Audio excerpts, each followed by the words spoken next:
Hello నమస్తే వనక్కం సస్యకాల్ ఆదాబ్. Welcome to my channel cookery pots. నేను మీ ఆరిక్య. ఇవాళ నేను మీకు చేసి చూపించబోయే రెసిపీ ఏంటంటే గోంగూర పచ్చడి. గోంగూర పచ్చడికి కావాల్సిన ఇంగ్రీడియంట్స్: గోంగూర 2 కట్టలు వాష్ చేసి పెట్టుకున్నాను, పచ్చిమిర్చి, ఎల్లిపాయలు, ఎండుమిర్చి, కరివేపాకు, జీలకర్ర, ఉప్పు, పసుపు, 1 స్పూన్ మినపప్పు, 1 స్పూన్ శనగపప్పు. ఇప్పుడు స్టవ్ ఆన్ చేసుకొని ఒక బాణలి పెట్టుకోవాలి. ఒక 2 టేబుల్ స్పూన్స్ ఆయిల్ పోసుకోవాలండి. ఆయిల్ వేడయ్యాక ఇందులో మనం జీలకర్ర యాడ్ చేసుకోవాలి.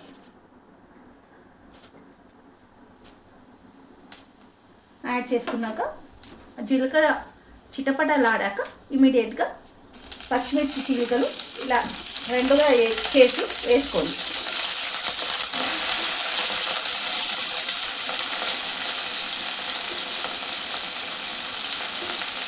మీకు పచ్చిమిర్చి క్వాంటిటీ కనుక ఎక్కువ కావాలనుకుంటే ఎక్కువ వేసుకోవచ్చండి. నాకైతే సరిపోతుంది. నేను కారం ఎక్కువగా తినము కాబట్టి నాకు ఇది సరిపోతుంది. ఇప్పుడు మనం దీన్ని ఒకసారి కలుపుకోవాలి.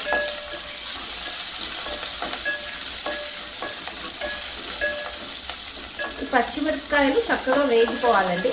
అప్పుడే ఇవి పచ్చడి నూరుకునేటప్పుడు నలుగుతాయి, లేకపోతే నలగవు. కాబట్టి వేపుకోండి చక్కగా. ఓకేనా? వేగిపోయాక ఇందులో మనం గోంగూర వేసేసుకోవాలి.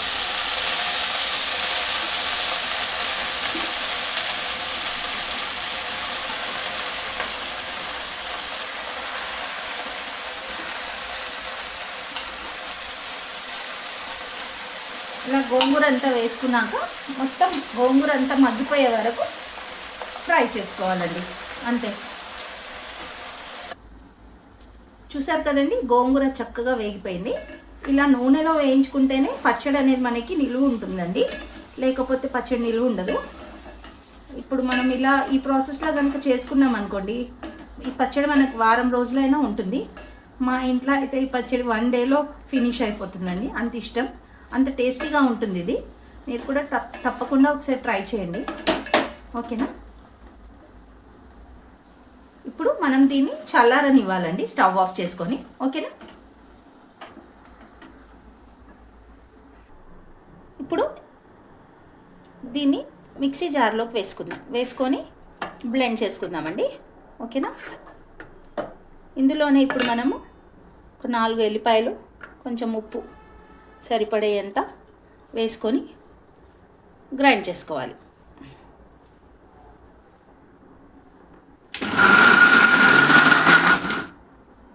ఇదే మూకుల్లో ఇప్పుడు మనము ఆయిల్ పోసుకోవాలండి. ఆయిల్ పోసుకొని వేడి అవ్వనివ్వాలి. ఇప్పుడు ఇందులో మనం కొంచెం జీలకర్ర, శనగపప్పు, మినపప్పు 1 స్పూన్ తీసుకున్నాను కదా, ఇవి వేసేయాలి. ఎండుమిర్చి, కరివేపాకు, చిటికెడు పసుపు వేసేయాలండి.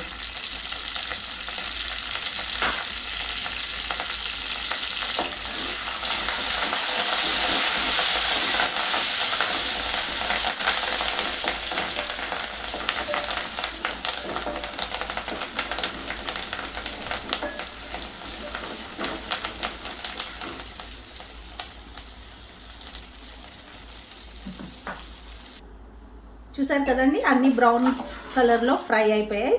ఇప్పుడు దీన్ని చల్లారనివ్వాలి. చల్లారాక గోంగూరని ఇందులో కలుపుకోవాలి. ఓకేనా? అంతేనండి, ఇది ఇందులో కలిపేసుకోవాలి.